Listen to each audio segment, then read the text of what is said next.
कल माननीय प्रधानमंत्री जी 15 अगस्त के आजादी के दिवस के अवसर पर देश के संबोधन में आरएसएस के शताब्दी वर्ष का भी जिक्र करना और आरएसएस पिछले 100 साल से जिस प्रकार देशभक्ति भाव से, समर्पण भाव से और सेवा भाव से देश के लिए काम कर रहा है, उस काम का भी प्रशंसा करना और स्वयंसेवक सबके लिए प्रेरणादायी होंगे, यह बात कहना, यह हम सब आरएसएस के लोगों को तो बहुत प्रसन्नता इस बात को सुनकर हुई तो है ही, बट देश में करोड़ों ऐसे लोग हैं जो आरएसएस के शायद सदस्य नहीं है, बाहर से आरएसएस को देखते हैं, उसके कार्य की गहराई को समझते हैं। ऐसे करोड़ों देशवासियों को भी बहुत अच्छा लगा। एक बात याद रखना चाहिए, आरएसएस आज 100वें साल में प्रवेश कर रहा है अक्टूबर माह में। 100 साल से हर दिन बढ़ता हुआ संगठन आरएसएस है और कभी 100 साल में एक बार भी वो संगठन टूटा नहीं है और 100वें साल में भी उसका विकास ही हो रहा है, बढ़ ही रहा है। दुनिया में ऐसा कोई संगठन नहीं है, इसलिए प्रधानमंत्री ने उस बात की भी जिक्र की है कि दुनिया का सबसे बड़ा एनजीओ वॉलंटरी ऑर्गेनाइजेशन है, इसका भी जिक्र की है। उससे तो देश के करोड़ों लोगों के मन को बहुत प्रसन्नता जरूर हुई है। मैं जानता हूं कुछ लोगों को अच्छा नहीं लगा है, कुछ लोगों को अच्छा नहीं लगा। नहीं, देखिए, कुछ लोग राजनीतिक कारणों से हमेशा आरएसएस का विरोध करते रहे। उदाहरण के लिए कुछ कांग्रेस के नेता हमेशा अपने राजनीतिक कारणों से संघ का विरोध करते रहे, भले ही अंदर से अंदर सब जानते थे, सब जानते हैं आज भी कि आरएसएस किसी राजनीति से परे होकर देश और हिंदू धर्म की सेवा करता है, अच्छे लोगों को बनाने के काम में लगा रहता है, मैन मेकिंग, व्यक्ति निर्माण, ऐसे कार्य में लगा रहता है, सब जानते हैं। हमारा नीचे स्तर पर कई जगह संघ के अनेक कार्यों में सभी दलों के लोगों का सहयोग मिलता है, पर कुछ सभी दलों का, जब मैं सभी दल कहता हूं तो कांग्रेस भी शामिल है ही, बट किसी को लगता है कि भाई हमको आरएसएस का मुखर कर विरोध करे, पब्लिकली विरोध करे, उसको राजनीतिक फायदा होगा। बट कई लोग कहते हैं कि ये पार्टी है जो मतलब मुस्लिम विरोधी है, सॉरी आरएसएस संगठन मुस्लिम विरोधी है और डिविजन्स पैदा करता है, इस पर आपको क्या कहना है? हमारे देश की एकता, अखंडता और सार्वभौमिकता, यूनिटी, इंटीग्रिटी एंड सॉवरेनिटी, इसके खिलाफ जो लोग या जो संगठन काम करते हैं उनका हम विरोध करते हैं।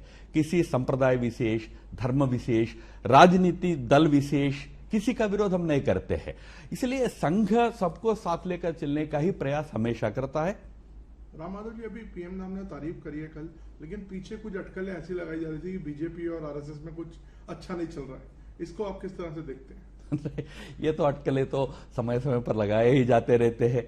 जब और कुछ मुद्दा नहीं मिला तो आरएसएस को चित्र पर लाया जाता है, पिक्चर पर लाया जाता है, कहा जाता है कि आरएसएस और बीजेपी के बीच में तनाव नहीं है। देखो भाई, आरएसएस और बीजेपी एक वैचारिक परिवार के संबंध में जुड़े हुए दो संगठन है।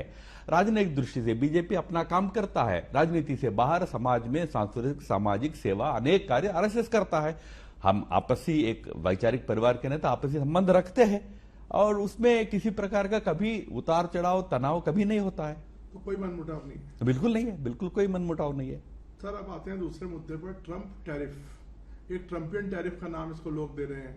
50% टैरिफ ट्रंप ने घोषणा किया and 25% just because India is buying Russian oil. अब आज हमने रात को देखा कि कोई डील हो नहीं पाई, सीज फायर जो वो करना चाहते थे। उन्होंने खुद बोला कि हम रशिया के साथ बिजनेस कर रहे हैं, तो इंडिया को तेल खरीदने पर 25% का उन्होंने जुर्माना लगाया और खुद वो ट्रेड कर रहे हैं। डबल स्टैंडर्ड्स की बात है नहीं? ना, मैंने पहले भी लिखा था कि ट्रंप जितना हम सरल मानते थे उतना सरल आदमी नहीं है।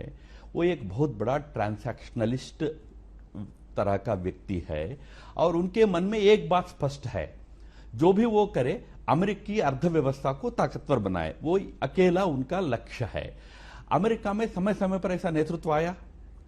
मुझे याद है कि वुड्रो विल्सन 1919 में उनका पराजय हो गया था चुनाव में, तो उसके बाद जो अमेरिका में नेतृत्व आया एकदम आइसोलेशनिस्ट बन गया, सबसे संबंध नाता सब तोड़ दिया, तोड़ के अपना विकास में पूरा लग गया, तो उसी दृष्टि से चलता रहा। उसी प्रकार के एक नेतृत्व है, वो दुनिया में केवल भारत को तंग नहीं कर रहा है, 21 देशों के साथ उनकी लड़ाई चल रही थी टैरिफ्स को लेकर, तो उनका एक स्टाइल है, उस स्टाइल के साथ कैसे निपटना है वो हमारी सरकार उसकी दृष्टि से काम करेगी।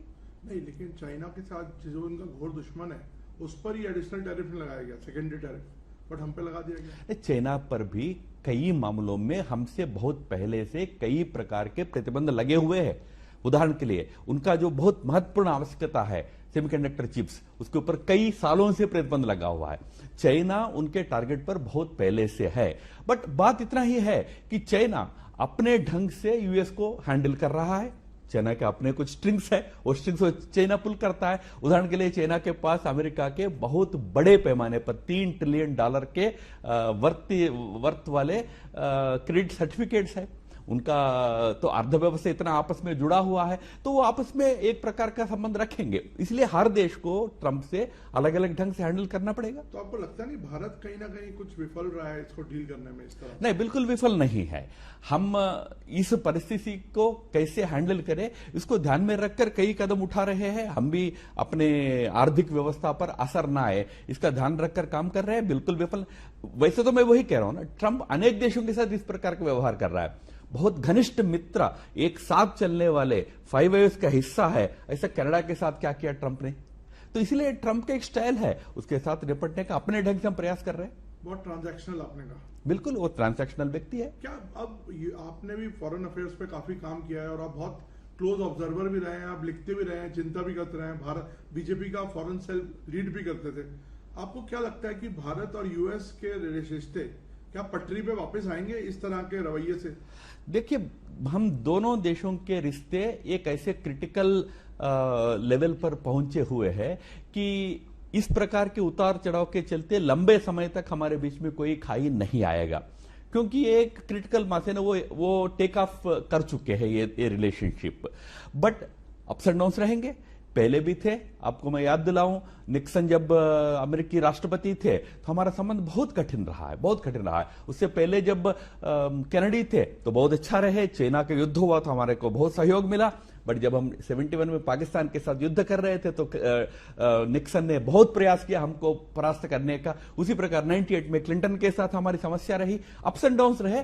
पिछले 20 साल में लगातार सरकारें, वाजपेयी जी की सरकार से लेकर सबने जो कोशिश की उससे एक अच्छे लेवल पर पहुंचा है। तात्कालिक ऐसा मैं मानता हूं हम जरूर ओवरकम करेंगे। 2 बड़े डेमोक्रेसी, हमको साथ में चलना होगा। तो राम माधव जी, 2 लास्ट सवाल पूछ रहा हूं मैं आपसे। क्या भारत क्या अब चीन की तरफ बढ़ रहा है, क्या दोस्ती की तरफ? हम तो एक स्ट्रैटेजिक इकोनॉमी का सूत्र लेकर चलते हैं। स्ट्रैटेजिक इकोनॉमी का अर्थ यह होता है देश का हित और दुनिया का हित जो हम देखते हैं, जिस दृष्टि से हम देखते हैं, उसको ध्यान में रखकर हम सबसे संबंध रखेंगे। उसमें चाइना के साथ हमारा संबंध है, पहले भी थे। आपको याद दिलाऊं कि मोदी जी के आने के बाद शी जिनपिंग अहमदाबाद गए थे, झूला में दोनों बैठकर वार्ता किए थे। उसके बाद 2 बड़े बड़े हमारे संबंध हुए। बीच में एक तनाव का समय आया, गलवान की घटना के बाद थोड़ा समस्या आई थी।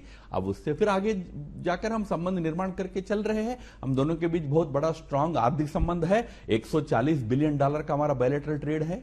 बट सर, चाइना बॉयकॉट और ये सब चीजें जो बीच में चली थी, क्या उसको सबको भूल जाएंगे? तो सभी देशों के साथ कुछ विषयों में हमको सावधानी रखना ही पड़ता है। मैं आपको याद दिलाऊं, 1990s में जब लिबरलाइजेशन का दौर भारत में शुरू हुआ था तो हमने अमेरिकी वस्तुओं का विरोध किया था। और उससे पहले जनता पार्टी की सरकार थी तो जॉर्ज फर्नांडिस ने कोको कोला को बाहर कर दिया भारत से। तो समय समय पर कुछ डोमेस्टिक इकोनॉमिक इंटरेस्ट को लेकर कुछ कदम उठाए जाते हैं। उसको एकदम डिप्लोमेटिक या देशों के बीच संबंधों के साथ नहीं जोड़ना चाहिए। राम माधव जी, मेरे आखिरी 2 सवाल हैं कि पाकिस्तान, जो अमेरिका ने जो रेड लाइन लोग कहते हैं पार की है, वो ये है कि मुनीर वहां जाते हैं, 2 बार जाते हैं और वहां जाकर भारत को थ्रेटन करते हैं, विश्व को थ्रेटन करते हैं, न्यूक्लियर वॉर का साइबर रैटलिंग करते हैं।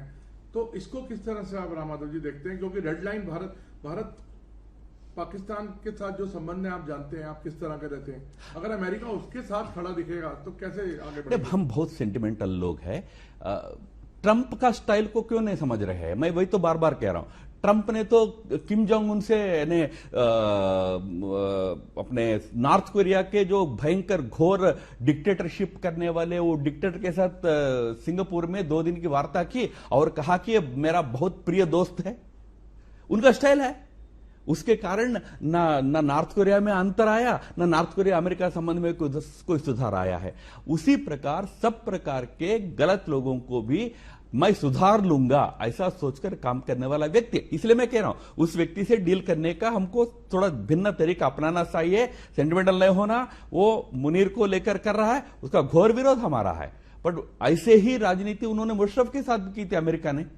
मुशर्रफ जो इतना घोर इस प्रकार का आतंकी ताकतों का सहारा देता था, समर्थन करता था, उस मुशर्रफ को तो पूरा सहयोग अमेरिका ने दिया था। अपने स्वार्थ के लिए अफगानिस्तान में युद्ध के लिए पूरा मुशर्रफ से हाथ मिलाया था। तब भी हम बहुत आहत थे। तो इसीलिए अमेरिका का और अमेरिका के नेतृत्व का अपने स्वार्थ के लिए एक स्टाइल होता है। कैसे डील करोगे, ये राजनीतिक डिप्लोमेटिक रिलेशंस में सब ध्यान में रखना पड़ता है। मुनीर न्यूक्लियर थ्रेट दे रहा है। मुनीर के न्यूक्लियर थ्रेट से कोई डरने वाला नहीं है। हमारे माननीय प्रधानमंत्री जी ने उसका जो सही उत्तर देना था उत्तर दे दिया है। न्यूक्लियर ब्लैकमेल से भारत को कोई डरा नहीं सकता है। अगर वहां तक आए तो क्या करना, भारत को भी तो अपना समझ है, अपना समझदारी है उसके विषय में। सर, ये स्वदेशी पे भी कल प्रधानमंत्री ने बोला कि हमें स्वदेशी बढ़ाना चाहिए। तो आपको लगता है दोबारा अब हम थोड़ा डोमेस्टिकली ज्यादा ग्रो करने की देख रहे हैं बात? आजादी का सबसे बड़ा कोई एक संदेश रहा तो वो केवल स्वराज्य नहीं था। स्वराज्य जिसको सेल्फ रूल कहते वो नहीं था, स्वतंत्र था। स्वतंत्र यानी स्वदेशी, स्वव्यवस्थाएं, हमारी व्यवस्थाएं, हमारा देश के विकास के आधार पर हमको आगे बढ़ना है। परनिर्भरता, अन्यों पर निर्भर होना कम करना है, आत्मनिर्भर बनना है। यही हमारे आजादी का असली संदेश था। इसलिए हम उसको स्वराज्य कम कहते थे, स्वतंत्र ज्यादा कहते थे। स्वराज्य केवल अंग्रेजों को छोड़ने तक है, फिर बाद में हमारा तंत्र बनाना है, हमारी अर्थव्यवस्था बननी है। उसमें स्वदेशी एक बहुत बड़ा हिस्सा है। आज अनेक क्षेत्रों में हम स्वदेशी यानी अपने आत्मनिर्भरता के रास्ते पर हम बहुत आगे बढ़ रहे हैं। गर्मियों की छुट्टी होने वाली थी, मेरे पापा आने वाले थे, तो हम लोग सभी खुश थे। तो मैं बेड पे चढ़ के डांस कर रहा था, लेकिन वो पहले ही आ गए। फ्रीज। तो मैं उस समय तो कंटिन्यू नहीं कर सकता था ना, तो फ्रीज फ्रेम टाइप का हो गया। कसम पैदा कर